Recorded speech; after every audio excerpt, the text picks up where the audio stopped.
nggak perlu lah, nggak usah.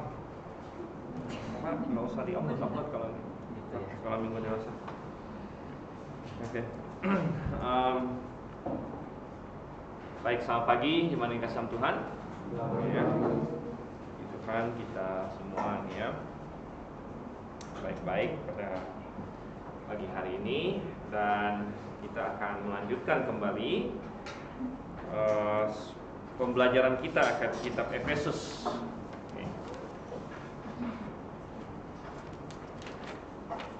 Kita masih di pendahuluan ayat 1 dan ayat 2. Semua masih ada ini ya. Ada ini. Dan untuk yang berikutnya sebenarnya saya juga sudah ada, tapi kayaknya kita mungkin belum masuk ya. Belum masuk ke sana.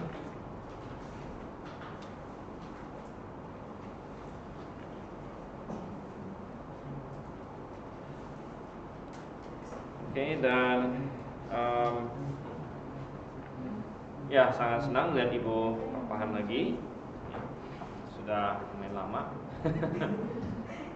Dan memang sepertinya kalau mau tunggu COVID selesai sih nggak bakal selesai dalam waktu dekat ini ya. Jadi saya ingat setahun yang lalu kita sempat memang kebaktian online terus gitu ya, selama 1 bulanan, 1 atau 2 bulan lah saya ingat waktu itu. Tapi kemudian kita mulai lagi, dan kita baru mulai sekolah minggu dewasa belum lama lagi ya, belum lama yang lalu. Karena memang kalau mau tunggu, orang bilang wah tunggu nggak ada COVID itu bisa jadi nggak nyampe begitu. Nah, jadi banyak ahli bahkan memperkirakan COVID ini bakal endemis.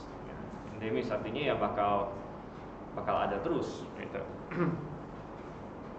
Jadi ya kita harus melakukan apa yang perlu kita lakukan ya. Termasuk kita berjemaat gitu. Oke, kita kembali buka di Efesus 1, kita baca dulu deh. Efesus 1 kembali. Efesus 1 ayat 1 dan 2 ya. Kita baca, nanti kita habis itu baru bersatu dalam doa. Efesus 1 ayat 1 dan 2. Kalau sudah dapat kita baca sama-sama. 1, 2, 3. Dari Paulus, Rasul Kristus Yesus, oleh kehendak Allah, kepada orang-orang kudus di Efesus, orang-orang percaya dalam Kristus Yesus, kasih karunia dan damai sejahtera dari Allah Bapa kita dan dari Tuhan Yesus Kristus menyertai kamu. Kita bersatu dalam doa. Bapa di surga, kami mengucap syukur untuk kasih kamu kepada kami.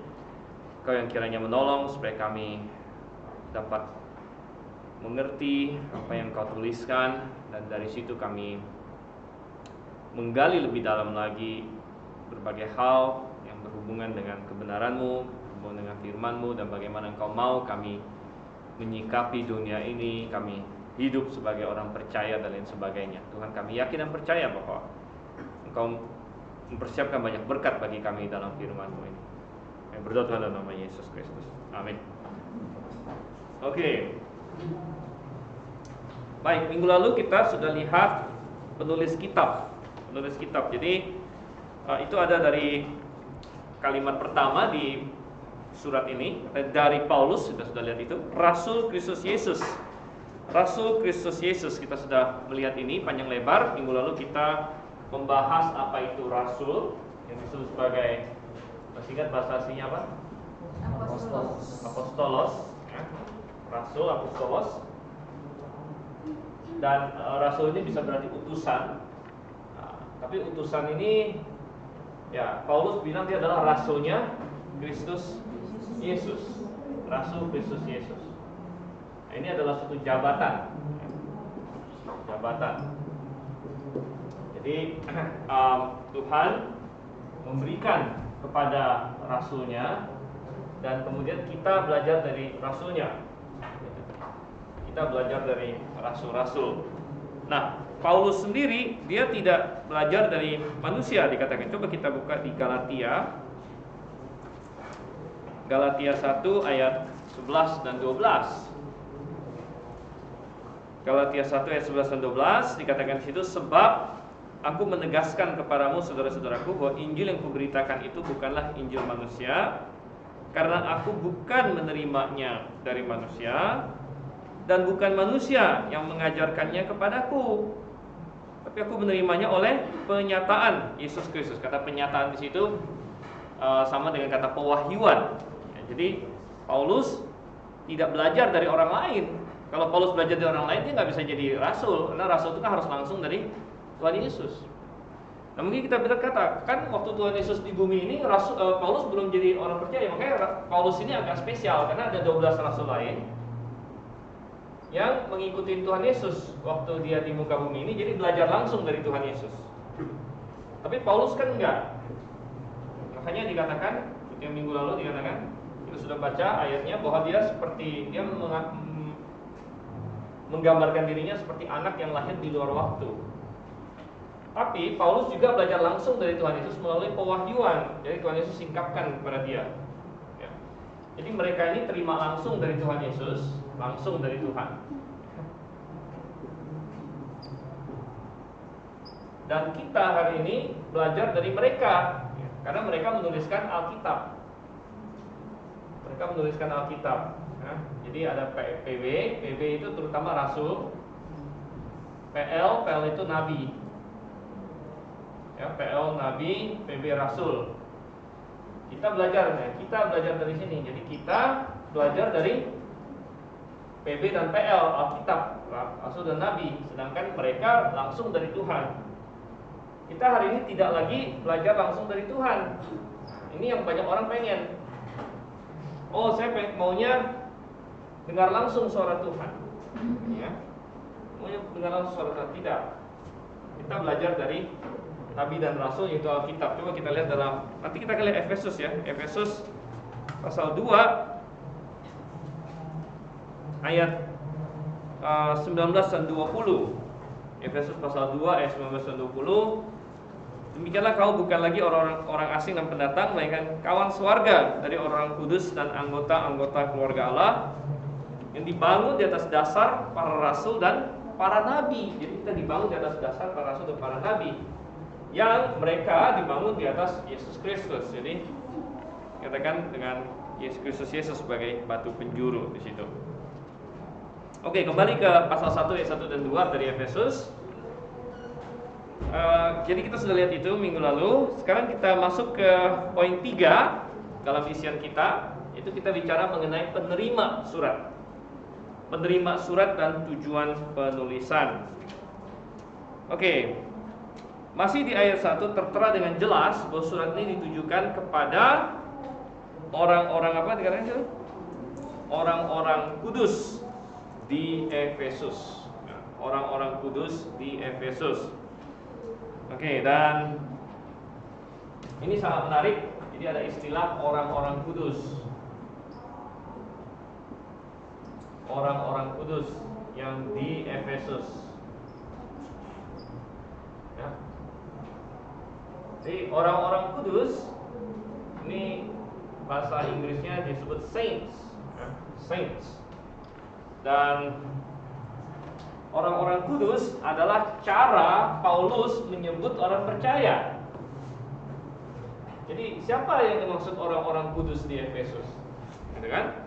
Bukan yang dimaksud adalah ada orang-orang yang spesial bagaimana di Efesus. Misalnya ada jemaat Efesus, lalu di dalamnya ada yang hebat gitu. Kayak misalnya di dalamnya ada penginjilnya, ada gembalanya, itu orang kudusnya. Lalu sisanya biasa. Enggak, bukan seperti itu. Tetapi semua orang percaya adalah disebut orang-orang kudus. Jadi orang-orang kudus menjadi panggilan untuk semua orang percaya. Nah, ini bertentangan dengan konsep Katolik misalnya, di mana mereka ada suatu kelas, suatu grup tersendiri yang mereka sebut orang-orang kudus. Jadi Alkitab ya, dalam Alkitab terlihat saints sama dengan orang percaya, believers. Saints sama dengan believers. Saints, santo, santa ya, sama dengan orang-orang percaya. Sedangkan di dalam sistem lain, misalnya di dalam Roma Katolik, Saints itu orang-orang spesial. Orang-orang spesial yang sudah melalui proses pengangkatan orang kudus di dalam Roma Katolik yang disebut beatification. Mereka sebut beatification ya. Orang spesial yang melewati beatification. Beatification ini semacam proses pengangkatan menjadi santo santa. Dan supaya seseorang bisa diangkat menjadi santo santa, ini ada aturannya di dalam Katolik. Aturannya antara lain, dia harus dinominasi. Selain dinominasi, dia harus terbukti melakukan minimal 3 mukjizat katanya. Contohnya, ini salah satu, melakukan minimal 3 mukjizat.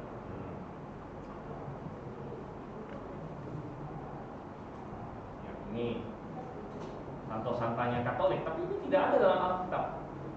Tidak ada dalam Alkitab. Dan kalau kamu sudah diangkat menjadi santo santa, maka bisa berdoa sama dia. Bahkan melakukan minimal 3 mukjizat ini bisa setelah dia mati. Ya, misalnya yang sedang dipertimbangkan menjadi santo santa sekarang, yang sekarang ini lagi dipertimbangkan adalah mantan paus, yaitu Yohanes Paulus II ya. Ini John Paul II. Ini adalah paus yang sebelum paus yang sekarang namanya siapa? Fransiskus ya. Nah, sebelum yang sekarang ini kan itu ada satu lagi, siapa namanya itu saya lupa. Sebelum yang sekarang Fransiskus ini ada satu lagi. Nah, sebelum itu ini Yohanes Paulus II gitu. Jadi waktu Yohanes Paulus II mati, digantikan oleh ada satu, kemudian Benedictus ya. Kemudian digantikan oleh Fransiskus yang sekarang. Nah, Yohanes Paulus II ini sekarang ini sedang mau dijadikan santo nih. Jadi Katolik lagi memasukkan dia dalam proses beatification ini ya. Dan salah satu syaratnya adalah dia harus terbukti melakukan 3 mukjizat katanya, baru bisa masuk ke jadi santo. Dan 3 mukjizatnya ini bisa selagi dia hidup, bisa juga dia udah mati. Nah, kalau udah mati gimana caranya? Kalau misalnya ada orang doa sama dia, doa, lalu terkabulkan, terjadi mukjizat gara-gara doa sama dia, itu dihitung mukjizat yang dia lakukan gitu. Nah, jadi sekarang ya, tapi kita bilang ini di mana dalam Alkitab semua ini gitu kan? Di mana dalam Alkitab? Enggak ada semua ini dalam Alkitab ya. Melainkan kita bilang di dalam Alkitab orang-orang kudus adalah nama lain untuk orang-orang percaya gitu. Makanya dalam Efesus 1 ayat 1, dari Paulus, Rasul Kristus Yesus oleh kehendak Allah kepada orang-orang kudus di Efesus, kemudian koma apa? Orang-orang percaya dalam Kristus Yesus. Jadi orang kudus sama dengan orang percaya. Orang-orang kudus adalah orang percaya. Mengapa orang percaya disebut orang kudus? Karena orang percaya adalah orang-orang yang dosanya sudah diselesaikan oleh Yesus Kristus. Sehingga secara posisional ya, walaupun dalam kehidupan kita masih bisa berdosa, namun dosa itu sudah ditanggung oleh Yesus. Sehingga dalam kolom istilahnya secara accountingnya lah ya, secara accountingnya dia di hadapan secara hukumnya kita ini dosanya sudah dianggap sudah hilang gitu, sudah hilang semuanya. Makanya disebut orang kudus.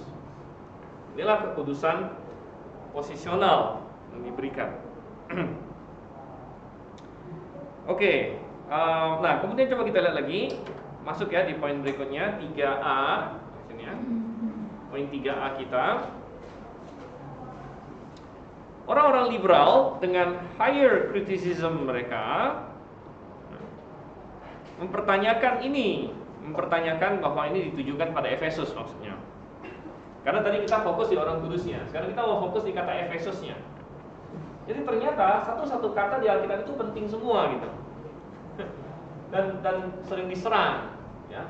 Masalah orang-orang kudus bisa diserang. Sekarang kata Efesus ini juga diserang. Kata Efesus diserang. Jadi sekali lagi saya baca, orang-orang liberal dengan higher criticism mereka mempertanyakan ini. Dan teori liberal terbaru adalah bahwa surat ini tidak ditujukan kepada jemaat spesifik, ya, tidak ditujukan kepada jemaat spesifik. Ada yang berspekulasi bahwa ini adalah surat edaran yang untuk dibaca banyak jemaat. Jadi mereka menghilangkan kata Efesus, gitu. Sehingga bunyinya ayatnya kepada orang-orang kudus saja, di Efesusnya dihilangkan. Jadi mereka bilang ini adalah surat edaran untuk semua orang di mana-mana, bukan kepada satu jemaat yang spesifik. Oke, B. Argumen mereka antara lain adalah bahwa ada beberapa manuskrip. Apa itu manuskrip? Manuskrip itu berarti lembaran-lembaran gitu ya, lembaran-lembaran yang berisikan salinan Alkitab. Itu manuskrip Alkitab, ya.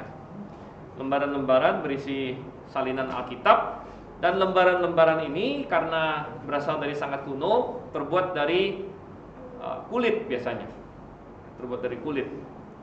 Ada juga yang sangat kuno sekali, terbuat dari yang mereka sebut papirus. Jadi papirus itu dibuat dari ini, dari tanaman di tepi sungai. Biasanya itu banyak di Sungai Nil. Tanaman Sungai Nil itu bisa bikin lembaran gitu ya. Nah, kertas yang kita pakai hari ini mungkin banyak orang tidak tahu ya, kertas ini datang dari mana gitu. Nah, kertas ini yang kita punya hari ini udah tekniknya sangat modern sekali. Ini dibuat dari pohon sebenarnya, ya, dari pohon. Jadi pohon itu kan ada, mereka tanam pohon khusus untuk bikin ini, ya. Jadi pohon, kemudian dia ambil kulitnya, kemudian dilumatkan. Nah, dilumatkan jadi kayak bubur ya, kayak bubur. Lalu akan pokoknya ada caranya lah, ditambahin kimia apa segala macam.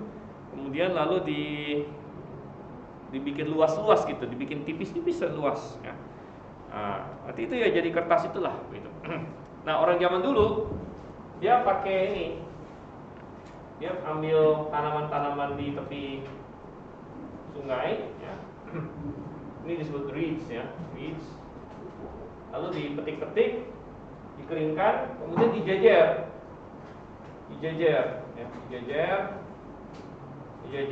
kemudian lama-lama ini dia lengket gitu dengan yang lain, kan jadi satu lembar. Nah, ini banyak manuskrip seperti itu. Alkitab banyak ditulis.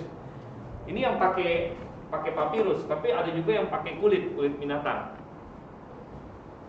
Nah, ada beberapa manuskrip yang tidak mencantumkan kata-kata en Efeso yang artinya di Efesus ya, kepada orang kudus di Efesus. Tetapi pada kenyataannya hanya ada 5 manuskrip yang demikian di antara ratusan atau ribuan manuskrip lainnya. Jadi yang manuskrip yang tidak mengandung kata en Efeso itu cuma ada 5. Sedangkan yang mengandung kata en Efeso itu ada ratusan.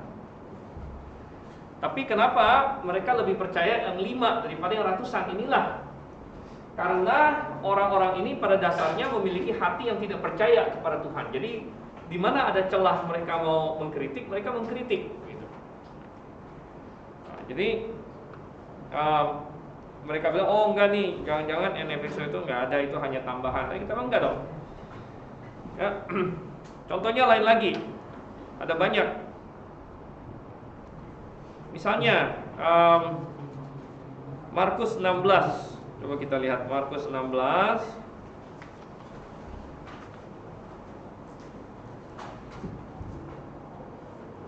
Markus 16 ayat 9 sampai 20. Nah, untung LAI belum sampai ini ya, belum berani lah untuk menghilangkan ini.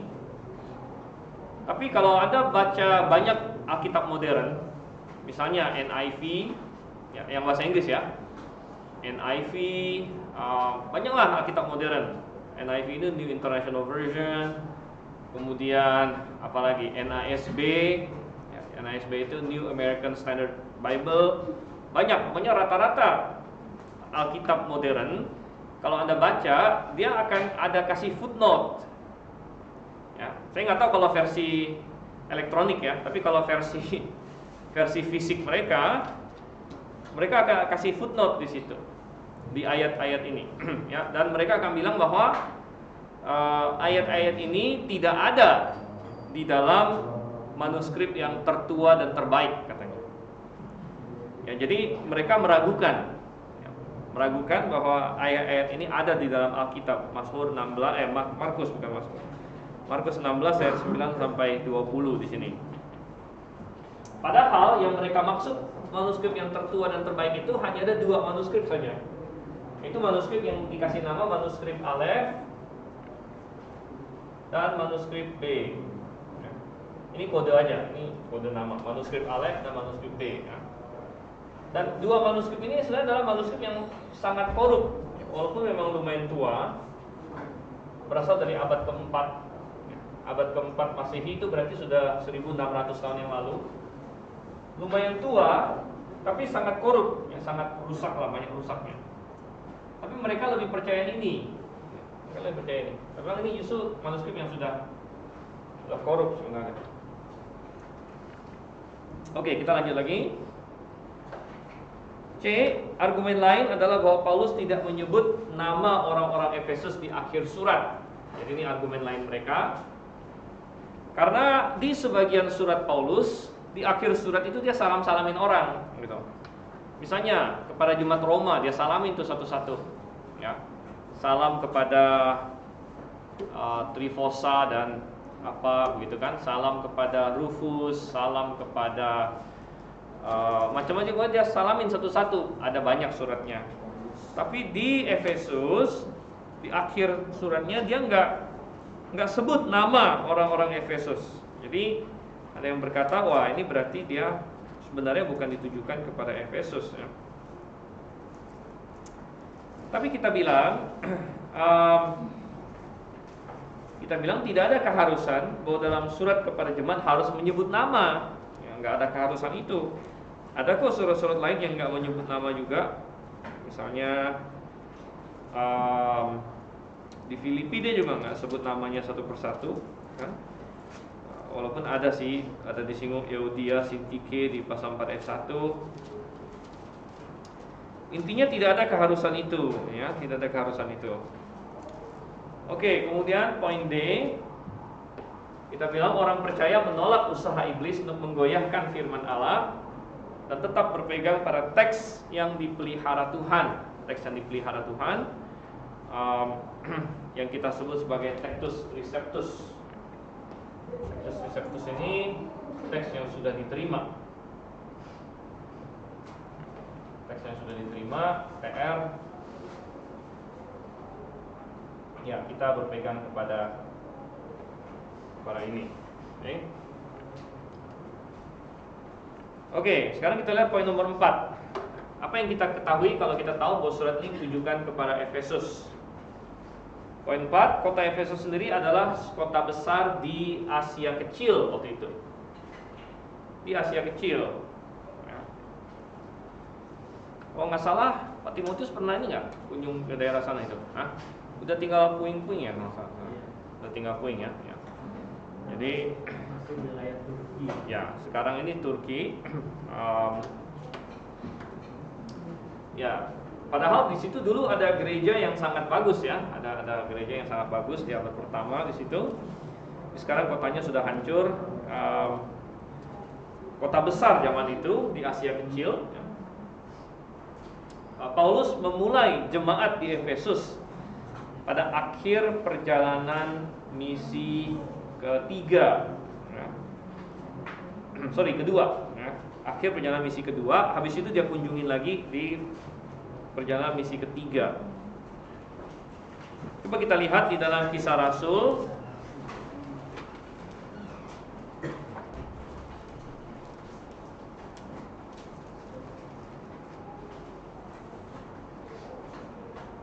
Kisah Rasul pasal 18. Ya, dan Kisah Rasul 18 ini akhir dari perjalanan misi kedua, ya. Akhir dari perjalanan misi kedua. Di perjalanan misi kedua ini Paulus terutama mendirikan jemaat di Korintus sini.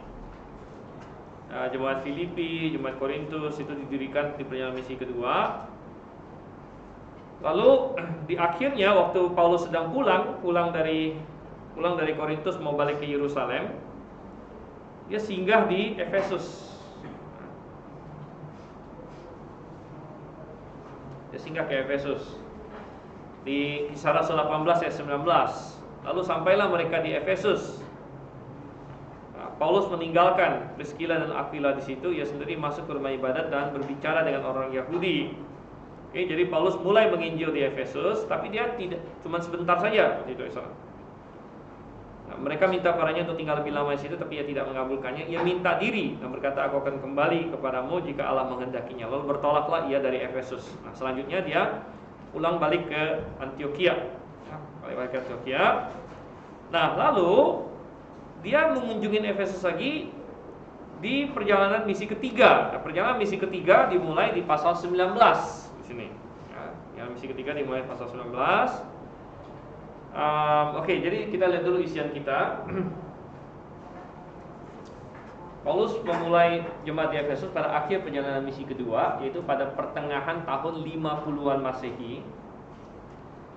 Kemudian Paulus meninggalkan Efesus dan pasangan tadi kita baca Aquila Priscilla, ya. Aquila dan Priscilla, atau Priscilla dan Aquila,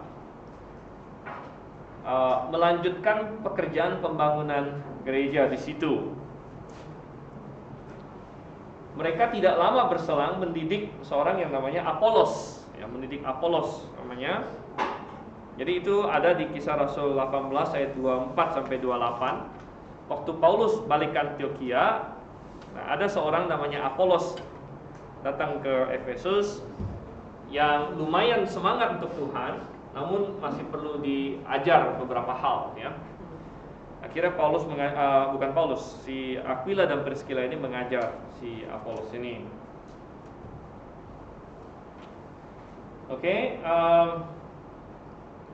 Paulus lalu mengunjungi Efesus lagi pada perjalanan misi ketiga. Itu yang di pasal 19. Pasal 19 kita baca di situ. Nah, pertama-tama Paulus ini mengajar orang Yahudi dulu. Dia coba kita lihat ayat 8, 19 ayat 8.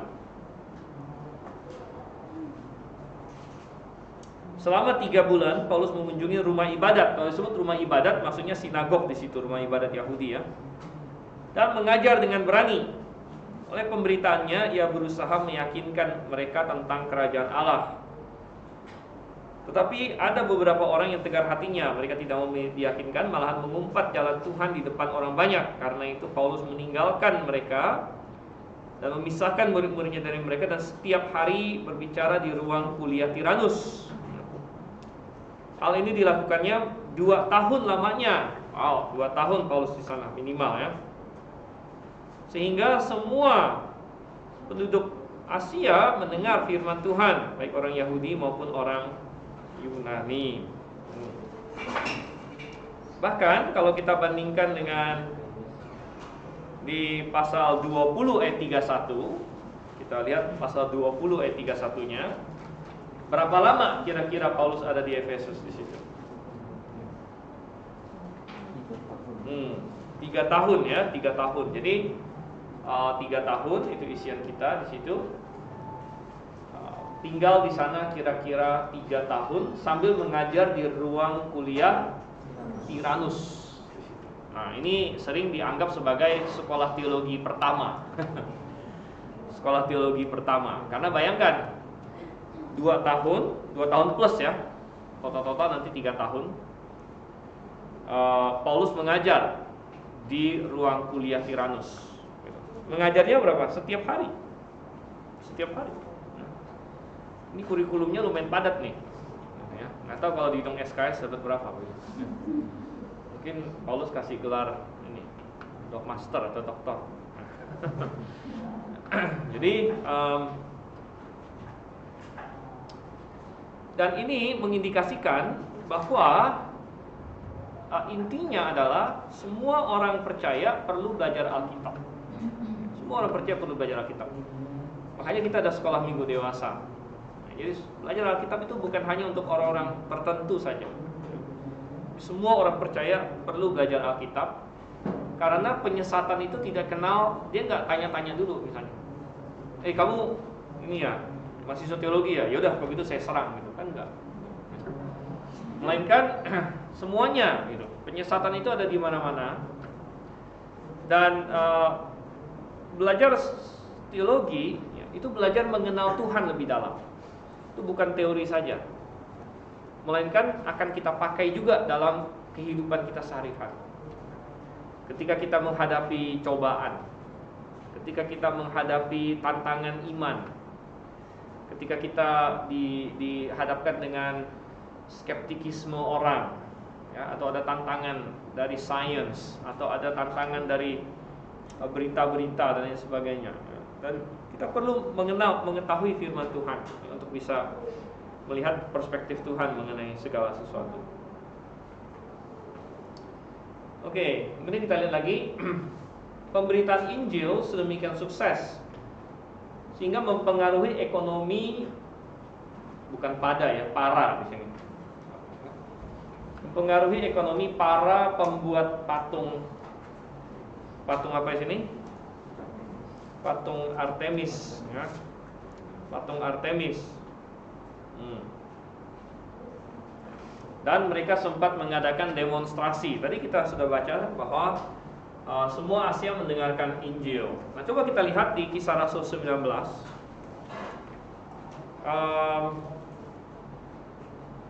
Dari ayat 23, saya akan baca beberapa ayat di sini untuk memberikan gambaran tentang apa yang terjadi waktu itu. Kira-kira pada waktu itu timbul huru-hara besar mengenai jalan Tuhan. Sebab ada seorang bernama Demetrius, seorang tukang perak, yang membuat kuil-kuilan Dewi Artemis dari perak. Usahanya itu mendatangkan penghasilan yang tidak sedikit bagi tukang-tukangnya.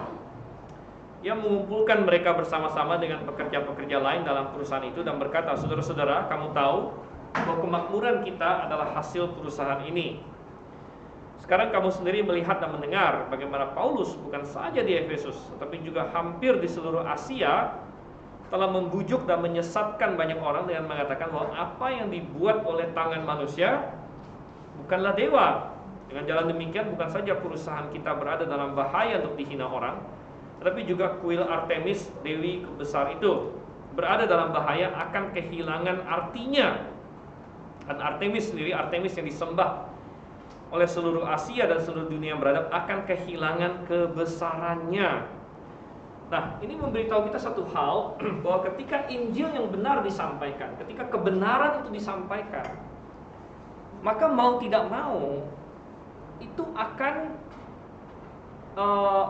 akan istilahnya menyerang gitu. Ya. Injil yang benar itu pasti akan ofensif, ya. Injil yang benar itu pasti akan seperti Paulus, si Demetrius bilang gini, Paulus ini kurang ajar karena dia mengatakan bahwa apa yang dibuat oleh tangan manusia itu bukan dewa, begitu. Memang itu kebenarannya. Tapi kebenaran itu melukai hati dan perasaannya si Demetrius ini. Hei Paulus, kenapa kamu menghina pujaan saya? Ini menurut si Demetrius. Saya memuja si Artemis. Ini saya anggap dewa nih. Tapi Paulus, kamu berani-beraninya bilang Artemis ini bukan dewa. Ini hanya patung, ini buatan manusia, ini bukan dewa. Jadi mau tidak mau ketika kebenaran diberitakan, bisa nggak menyinggung orang? Bisa gitu. Bahkan pasti sebenarnya pasti menyinggung orang gitu. Karena dikatakan di sini, perhatikan. Apalagi ada dua hal yang bermain di sini. Satu adalah masalah sentimen agama. Dua adalah masalah ekonomi. Campur aduk. Wah, ini udah parah ini. Kalau sudah kena ekonomi orang, tambah marah dia. Tambah marah. Katanya, wah, gara-gara Paulus ini kami kehilangan pekerjaan, kita kehilangan keuntungan. Masalah ekonomi muncul. Kemudian adalah masalah sentimen agama. Sentimen agama. Gara-gara Paulus, kebesaran Artemis ditinggalkan orang. Dia menghina agama kita. Ya, jadi lalu apa yang mereka lakukan? Mereka menimbulkan huru hara. Mereka bikin demonstrasi, mereka menuntut Paulus ditarik keluar. Entah mau diapain sama mereka. Hanya mau digebukin kali, atau dibunuh atau lain sebagainya lagi. Artinya jangan kita bingung dan kaget kalau misalnya makin hari kita pun akan mengalami penganiayaan oleh karena kebenaran. Kita akan mengalami penganiayaan oleh karena kebenaran. Dan itu caranya bisa macam-macam. Bisa dengan tangan pemerintah, bisa dengan massa. Kalau ini kan mereka pakai massa. Mereka pakai massa, rame-rame datang. Ada yang pakai tangan pemerintah. Karena kita menyatakan kebenaran. Menyatakan kebenaran. Kalau misalnya kita mengatakan, oh, yang disembah kan ada hari ini ada nggak agama yang menyembah patung? Yang masih ada juga. Nah, saya masih ingat baru berapa minggu yang lalu sempat muncul kasus, mungkin ada yang baca juga di berbagai surat kabar, ada seorang Hindu yang jadi Islam, seorang perempuan. Atau ada yang dengar nggak beritanya? Ada seorang Hindu seorang Hindu menjadi Muslim. Kemudian dia komentarin adat istiadat Hindu gitu, ya. Lalu dia bilang bahwa oh itu semua tahayul segala macam, pokoknya lalu dianggap menghina Hindu oleh orang Hindu. Dianggap menghina Hindu sehingga mereka tuntut dia pakai undang-undang apalah, ITE atau apa segala macam itu. Ya. Sampai akhirnya si wanita ini minta maaf segala macam, ini ada tuh beritanya macamnya. Ya. Nah jadi kita melihat di sini, ya, bisa nggak itu terjadi? Kalau misalnya kita harus menyatakan kebenaran, ya. Kita bilang apakah patung yang ini patung dewa apalah, ya. Apakah ini benar-benar sesuatu yang patut disembah? Kita bilang tidak, bukan. Ini bukan patung yang ini adalah kuasa kegelapan di baliknya, ini adalah setan di baliknya. Nah, itu memang benar. Ada yang tanya, apakah seorang ini adalah seorang nabi? Bukan, dia bukan nabi. Lalu kalau misalnya kita harus kena masalah gara-gara itu, kalau saya tidak akan minta maaf. Karena saya yakin yang saya katakan itu kebenaran gitu. Kalau misalnya harus masuk penjara, Paulus contohnya. Bahkan kalau harus mati pun Paulus contohnya, Tuhan Yesus contohnya. Apakah kita saking mencintainya kenyamanan dan kehidupan kita di dunia ini, sehingga kita berkata, oh hati-hati dengan ada hukum ini loh, undang-undang ITE loh sekarang loh, kata-kata kamu bisa oke. Kita tidak mau dengan aneh-aneh juga memfitnah orang segala macam. Tapi kalau kita menyatakan kebenaran itu bisa menyinggung nggak? Sangat bisa menyinggung. Kebenaran itu sangat bisa menyinggung. Paulus bilang bahwa Artemis ini adalah buatan tangan manusia. Dia bukan dewa. Nah, Demetrius tersinggung. Demetrius dan teman-temannya tersinggung. Dan mereka kumpulkan massa. Mereka mau keroyokin Paulus. Mereka mau bunuh Paulus. Kebenaran bisa menyinggung.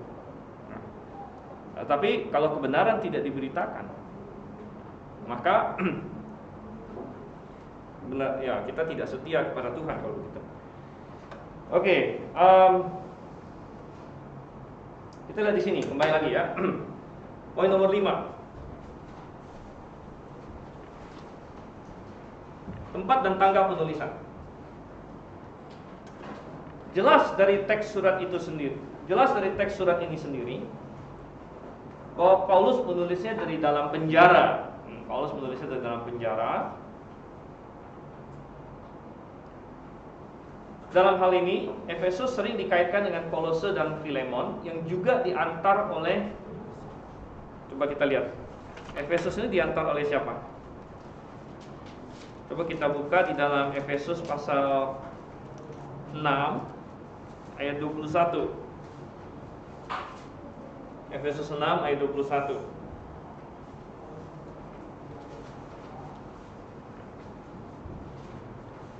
Efesus 6 ayat 21, supaya kamu juga mengetahui keadaan dan hal ihwalku. Maka siapa di sini? Tikhikus, saudara kita yang kasih dan pelayan kasih dalam Tuhan, akan memberitahukan semuanya kepadamu. Jadi Tikhikus ini sepertinya adalah pengantar surat gitu.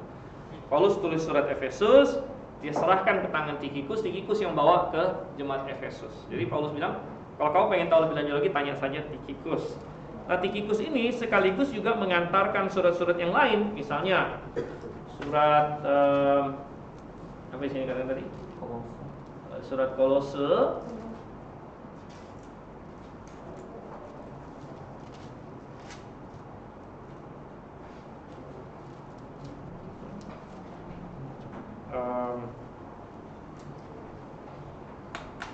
ya.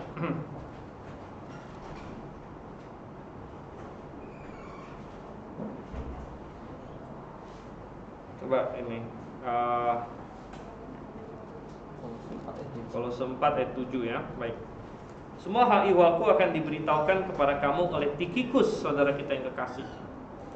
Oke, jadi Tikhikus juga ini mengirimkan surat Kolose. Ya, dan juga Filipi ini juga surat dari penjara di sini ya. Jadi itu adalah isian kita yang semuanya disebut surat-surat penjara. Surat-surat penjara atau disebut sebagai prison epistle.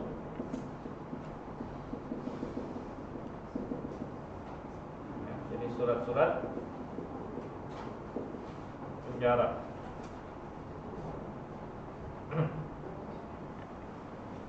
Prison epistle.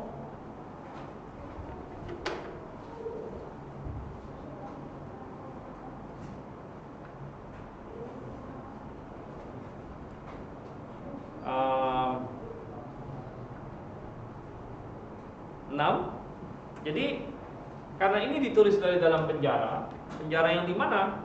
Ya. Nah, Paulus pernah di penjara di beberapa tempat. Dia pernah di penjara beberapa tempat. Tapi yang paling cocok di sini adalah kota Roma. Kota Roma. Jadi selain di Roma, Paulus pernah di penjara di namanya Kaisarea. Ya, Kaisarea.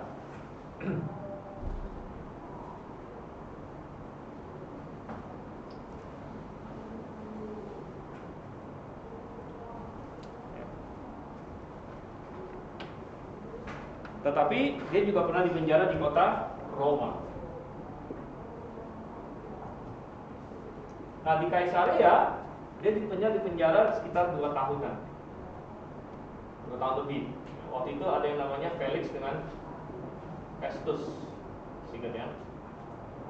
Felix Festus. Tapi sepertinya ini bukan yang Kaisarea punya. Oke, Kenapa kita yakin bahwa ini pemenjaraan di Roma? Alkitab memberitahu bahwa siapa dan Aristarkus. Kisah Rasul 28 ayat 14.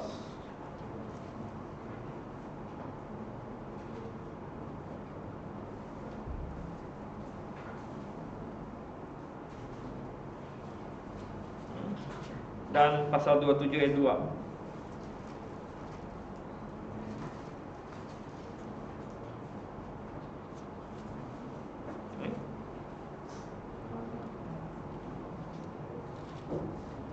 Ada Aristarkus di situ.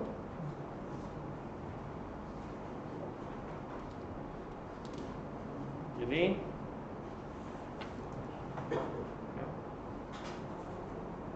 jawabannya adalah Lukas dan Aristarkus. Kenapa Lukas? Kalau kita perhatikan di ayat 20, pasal 27 ayat 2, kami naik ke sebuah kapal. Jadi kata kami di situ berarti penulisnya ikut serta. Kami naik ke sebuah kapal, sedangkan penulis Kisah Rasul adalah Lukas. Ayat 27 masih di Kisah Rasul 27 ayat 2, kami naik ke sebuah kapal dari Adramitium yang akan berangkat ke pelabuhan-pelabuhan di sepanjang pantai Asia, lalu kami bertolak. Aristarkus seorang Makedonia dari Tesalonika menyertai kami. Oke, jadi itu ada banyak kata kami di situ, seterusnya di pasal 27 dan seterusnya di situ.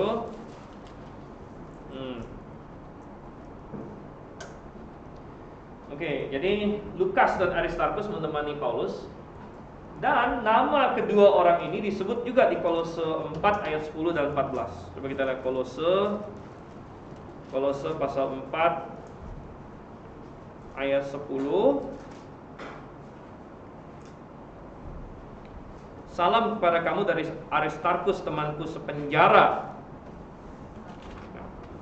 Aristarkus itu menemani Paulus di penjara. Dan juga ayat 14, salam kepadamu dari tabib Lukas yang kekasih. Jadi kalau kita runut-runut ceritanya, Lukas dan Aristarkus menyertai Paulus ke Roma, lalu tinggal bersama Paulus di pemenjaraan tahanan rumah. Kemudian surat Kolose ditulis ada salam dari Aristarkus dan Lukas. Berarti Kolose ini ditulis saat Paulus di Roma itu. Nah tadi kita bilang Kolose dengan Efesus itu satu waktu dikirimnya, ditulisnya, karena sama-sama disampaikan oleh Tikhikus.